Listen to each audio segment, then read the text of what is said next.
पंतप्रधान नरेंद्र मोदी यांचा रशिया दौरा रद्द। विजय दिवस परेडसाठी मोदी उपस्थित राहणार होते। भारतामधील सद्यस्थितीनुसार मोदींचा दौरा रद्द झाल्याची रशिया सरकारची माहिती। पाकिस्तानच्या माहिती आणि प्रसारण मंत्र्यांची मध्यरात्री पत्रकार परिषद। पुढच्या 24 ते 36 तासांमध्ये भारत हल्ला करू शकतो, अताउल्ला तरारचा मोठा दावा।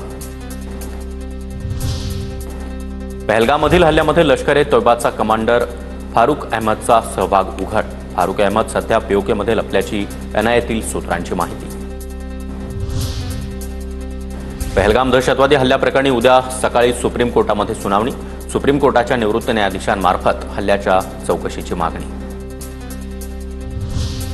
झाडांमागून 2 दहशतवादी आले। एंट्री आणि एक्झिट पॉइंटवर 7 जणांची हत्या। हल्ला संपूर्ण रणनीती आखून केला गेला। पहलगाम हल्ल्याप्रकरणी एनआयएच्या तपासात माहिती। पाकिस्तानकडे अणुबॉम्ब। हल्ल्याआधी शत्रू 10 वेळा विचार करेल। पाकचे माजी पंतप्रधान नवाज शरीफ यांची मुलगी मरियम नवाज यांची दरपोक्ती। तर आमच्याकडे तुमच्या आधीपासून अणुबॉम्ब। फारुक अब्दुल्लांचं प्रत्युत्तर। पहलगाम हल्ल्याचा मुद्दा ब्रिटिश संसदेत उपस्थित। वाढत्या तणावाच्या पार्श्वभूमीवर ब्रिटनकडून भारत आणि पाकिस्तानला शांततेचं आवाहन। अनेक ब्रिटिश खासदारांकडून पहलगाम हल्ल्याचा निषेध व्यक्त।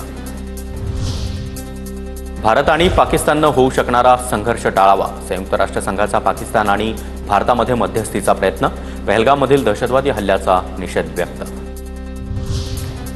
भारत आणि पाकिस्तानच्या डीजीएमओ सैन्य दलाच्या उच्चस्तरीय अधिकाऱ्यांमध्ये चर्चा। पाकिस्तानकडून होणाऱ्या शस्त्रसंधीच्या उल्लंघनाला भारताचा विरोध।